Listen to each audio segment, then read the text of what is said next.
What I can say is that Kava can be a part of your toolkit, right, to help you relax and unwind at the end of the day. It's something that's been used for a long time to do that and to connect people socially with one another as a little bit of a social lubricant. And I can tell you that for me personally, I really enjoy Kava at night, and it helps me really kind of unwind. Right. So it is certainly a safer alternative to a lot of things, but I also caution people to set their expectations a little bit differently because it's not alcohol, right? And it's not going to give you feelings of alcohol. I like to equate kava to coffee. I always think that it's kind of like an afternoon or evening coffee, right? It's something that's the anti-coffee. And if you think about when you wake up in the morning and you want to wake up and you have a cup of coffee and you're still feeling a little bit tired, you're just going to have a second cup of coffee. And with kava, that's kind of the same thing. If you want to feel more of one of those effects, you just drink another shell of kava. Welcome to Linda's Corner, where we bring more hope, healing, and happiness to the world. My name is Linda Bjork, and today we're going to be talking about a healthy way to manage stress and anxiety. I'm delighted to welcome Morgan Smith. Morgan is a kava enthusiast, the CEO of Monsoon Beverages, and operator of Hawaiian Farms. You can learn more about Morgan at the Kalm with Kava website, kalmwithkava.com, and I'll include that link in the show notes. Welcome, Morgan. I'm so glad that you could join with me today.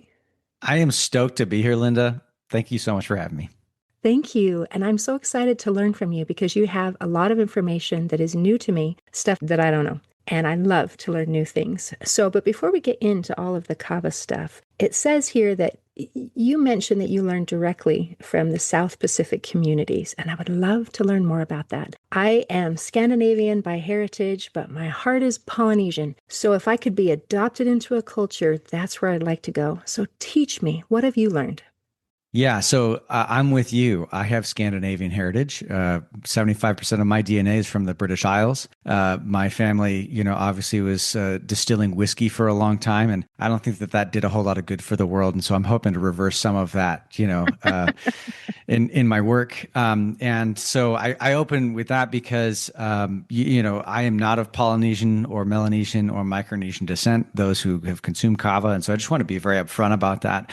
I've learned a lot from them. I have spent a lot of time in the islands, but I'm just I just kind of regurgitate what I'm told, and I leave the actual education to them. So, but yes, I have spent a lot of time in Vanuatu, where kava was first originated about 3,000 years ago. Vanuatu is a country that is west of Fiji, and so kava has been a canoe plant and has gone throughout the South Pacific Islands for these 3,000 years as a very important sacred ceremonial plant that has been used for all sorts of different reasons, like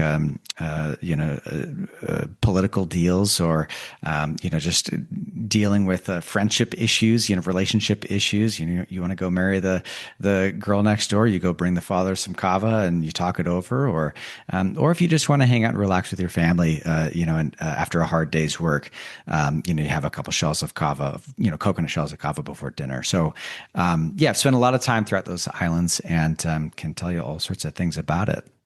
How exciting. Have you spent any time in Samoa? Not yet. I do buy from Samoa, and I have a lot of Samoan friends that I drink kava with here in Phoenix, where I live. But I've not spent much time, or actually, I've not spent any time in Samoa. Oh, okay. Well, and the way that you pronounced it says that you have been associating with Polynesian friends, because Americans, we say Samoa. To say it properly, it's Samoa. So I have been there, and I was just wondering if we could swap stories, but that's not going to match. But that's okay, because I'm here to learn from you. It absolutely should match because, if you think of the Polynesian peoples, right, they are all one in many ways. There's obviously some they have disagreements about, who's better, Samoa or Tonga, but, that's between those guys. But really, they're all related in a lot of ways, and they all have, very similar languages and similar cultures and similar practices, but they are all indeed distinctive individual countries. So I'm sure whatever stories that you have from Samoa, I could correlate directly with stories that I've experienced in Fiji or Hawaii or Vanuatu. So it's not it's not a weird thing, or it's not that different. I would say to not have some correlation. Absolutely. We're all cousins. At least Yeah. that's the way that they would say it. Sometimes cousins don't always get along, but we are all cousins. So let's get into a little bit about how this wonderful plant that is part of their culture and part of their heritage is now becoming not just a cultural thing, but this is something that's spreading around the world because of its effects with helping us to be able to calm down, helping with that social anxiety, kind of a social lubricant, even as sometimes like someone would use alcohol for. You can use this without a hangover, right? Yeah. So, I mean, kava has been used for a long time for a lot of different reasons. And I want to also preface something that, I'm registered with the FDA. And because I manufacture dietary supplements and I manufacture food products, I cannot make any medical claims. So I have to be very careful when we talk about these types of things. I cannot say that kava will help with sleep. I cannot say that kava will help with anxiety. I cannot say that kava will, cure your ailments, right? But what I can say is that kava can be a part of your toolkit, right, to help you relax and unwind at the end of the day. It's something that's been used for a long time to do that and to connect people socially with one another as a little bit of a social lubricant. And I can tell you that for me personally, I really enjoy kava at night. 10 o'clock at night, it's quiet around the house. I have my 10 minutes to kind of meditate and prepare my kava. And it helps me really kind of unwind and think about what's going on throughout the day without causing any sort of long-term issues that you normally associate with other things, like you mentioned, alcohol, right? So it is certainly a safer alternative to a lot of things, but I also caution people to set their expectations a little bit differently because it's not alcohol, right? And it's not going to give you feelings of alcohol. It is going to give you more. I like to look at it more like an intense chamomile, right? Something that is going to give you psychoactive effects. It is going to relax you, but it's not going to mess you up. You're not going to forget what you did last night. You're not going to turn into your drunk uncle at Christmas. It's just something that's going to be, a nice experience. I think those are some pretty funny descriptions. So I think this is a good thing that it's not going to turn you into your drunk uncle at Christmas. So those are some good clarifications. And thank you for helping us to be able to make sure that we keep our expectations reasonable and that we're in compliance with really FDA and not making any sort of medical claims. So thank you for that. Now, when you just talked about taking it at night, I was checking on your website, and some of the things that was interesting to me is that there seems to be three different groups, three types of kind of an experience you might have with the kava. One is called heady, and one is called heavy, and another is balanced. So, do you want to go through those three different things? Because when you say take it at night, to me that seems like it fits in the heavy category. Yeah, great question. Kava, as a canoe plant, has experienced many different islands that have different ecosystems, different soil compositions, different weather patterns, and different cultures that have cultivated and created kava. So when you talk about kava, it's a South Pacific invention. It's literally an invention by people. It is not something that is natural. So kava itself does not have any seeds within its flowers. So it has flowers, but it does not propagate on its own. It does not reproduce on its own. It requires human intervention to take cuttings of the stems of the plant, put it into the ground, and make a new plant. And so every time that that's been done, right? Imagine you're with your family, you're on an island, maybe you have a dispute, or maybe you have an idea that you want to find some new land, and you put all of the important things that you and your family own into some canoes, and you decide to go off and venture off into the ocean and hope that you find land, right? You're bringing all of the most important things with you. And one of those things was kava. And once that, cutting, right, was, they also took their most favorite plants, right? And so across these thousands of years, kava has mutated and changed. And today we have about 100 different types of everyday drinkable kava. Before that, it was wild kava that did reproduce on its own. And so humans have changed that, right? We've turned it into something else. And we've turned it into something more palatable. It tastes better. and something that gives you more desirable effects. So that wild kava that we are talking about before, it would be more nauseating, it'd be much more sedative, and it's not as relaxing or as enjoyable as the kava that we have today. And so when you look at those at the timeline of when kava traveled from islands like in Vanuatu or the Solomon Islands eastward, through Fiji and Tonga and Samoa and the Marquesas and the Marshalls and the Hawaiian Islands, you have different effects, and different cultures have treated kava differently. So some might drink it all day and all night. Some cultures that consume kava only want to drink it, a couple coconut shells worth of it at night, just because they want to kind of calm down and relax. And so you have these different 100 varieties that have a variation or a spectrum, I should say, of different effects. Some more on the Vanuatu Solomon Island side as being much more heavy, like you mentioned, that are going to be much more sedative. You want to kind of sit in the couch and just, mellow out for the evening. In fact, there's a type called mellow mellow, which is pidgin English for mellowing out. And then the further east you go towards Hawaii, they're going to be a little bit more socially, lubricating. You're going to, the euphoric effects are a little bit more pronounced, and the sedative effects are a little bit less pronounced. All kava will make you kind of tired, but not all kava is going to really want to, not all kava is going to be as sedative as those in Vanuatu or the Solomon Islands, generally. Okay. So all of them have a little bit of a sedative. Mm-hmm. So when they talk about the heady helping you to be happy, helping you to feel that euphoria, it also is going to help you kind of like maybe physically calm down a little bit. Mm-hmm. And then the balanced, as I understand, is a mix between the two. When would you choose that option? Yeah, I mean, that's a great general sort of everyday kind of thing, right? Some people, they just like kava. And so, whether you want to drink it during the day or drink it at night, that's a good option, right? Especially if you're thinking like, okay, well, I've got $50 in my pocket. I want to spend it on kava, but I could either spend, that on a heavy one, or a balanced one. I might go for the balanced one. That way it's kind of a good overall kind of thing.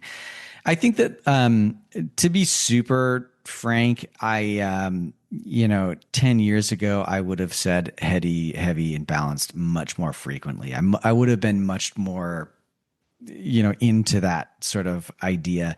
These days, I'm a little bit less specific with those types of terms, only because I just feel like they don't exactly encapsulate the kava experience. And I haven't come up with a better solution for it, if I'm being super transparent here.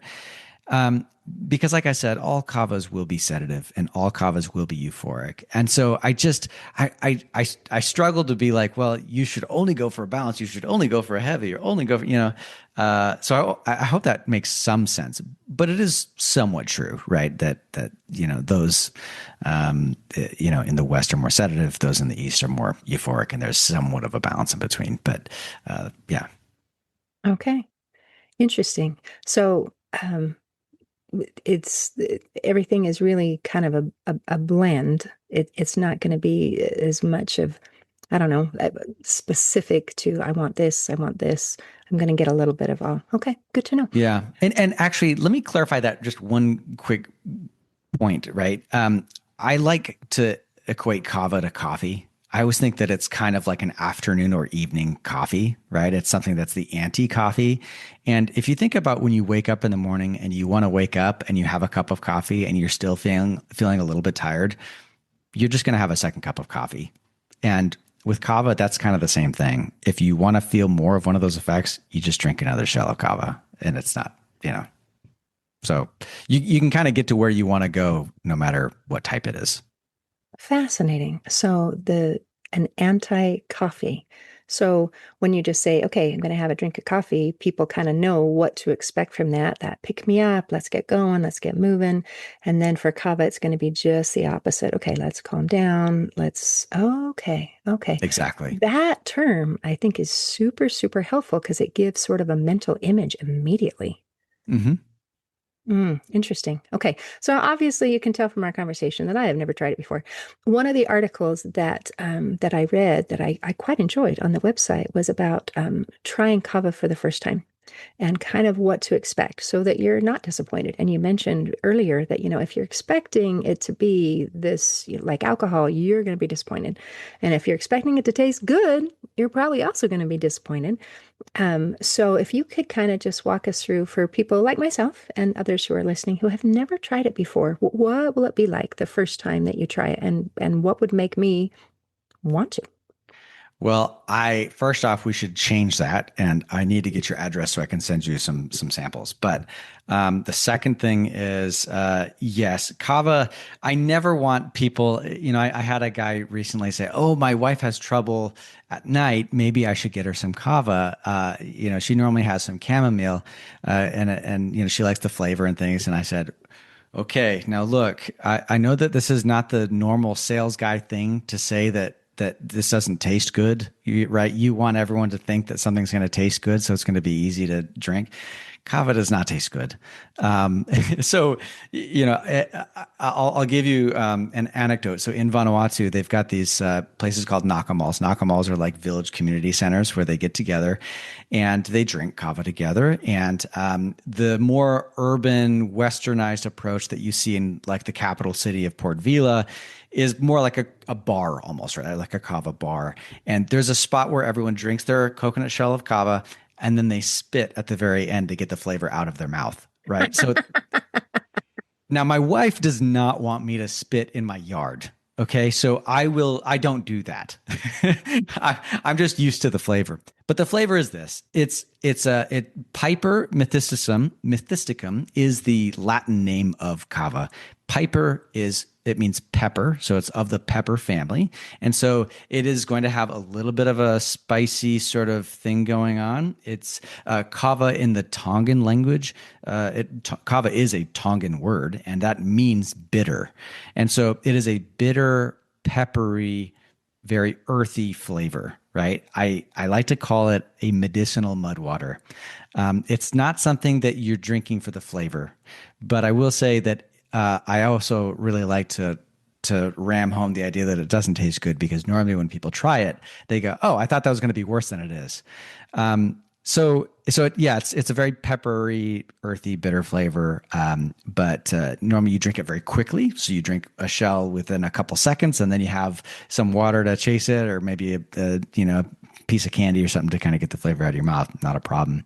And then in terms of the effects, one of the primary active kavalactones, which is one of the main active ingredient. I don't know if active ingredient is the proper term for it, but one of the main psychoactive compounds within kava is called kavain. So if you go to the dentist and you get Novocaine and it numbs your mouth, right? Kavain has a very similar effect. Kavain will numb your mouth. It'll numb your tongue, your throat. And kavain is, and much of kava is absorbed in the mucosal membranes of your mouth and your throat, and of course parts of your stomach and your intestines. But that is it's the primary indicator to let you know that it is kava, and indeed it will work. When that numbing sensation happens, you're experiencing that kavain, but you're also experiencing its sister compound called dihydrokavain. Dihydrokavain is also very much responsible for the euphoric compounds or euphoric effects of kava. And then it has kind of the antithesis to it, which is called dihydromethysticum. And dihydromethysticum is the compound that helps you become sedated, and it has muscle relaxing qualities to it and anti-inflammation qualities as well. So if you look at like a lot of NFL players, there's a surprisingly disproportionate amount of Polynesian men in the NFL, because they're big dudes that are really strong. And what they like to do after practice and after games is they like to drink kava, and it helps them relax. It helps them with their muscle fatigue, and it helps them kind of recover, right? So it is going to be an experience that, you kind of just feel your shoulders slump down a little bit. You can relax, you can take a deep breath. And it also, causes this effect for me in kind of the back of my head, where I kind of feel things release, the tension releases a bit, and you can just kind of relax and, think about what's going on. The good news with kava is that it's not going to take you out of the world, right? It's going to just put you in a spot where you can still think about things and deal with the issues in your life without, making you forget that your life even exists, which I think is is a plus, you know? Definitely.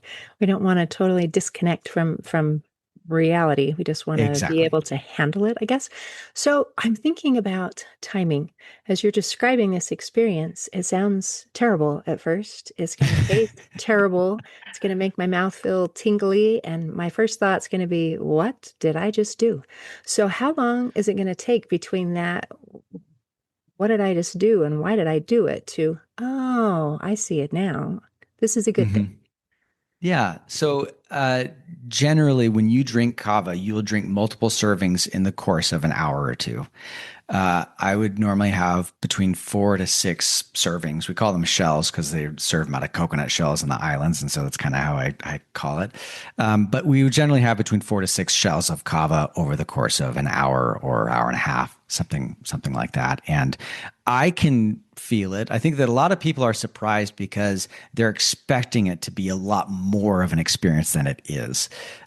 Which personally to me, that's a selling point because look, I'm a bald middle-aged dude with kids and a wife that needs me to be present. So I don't want to be in a different dimension, and I want to maintain my ability to think clearly.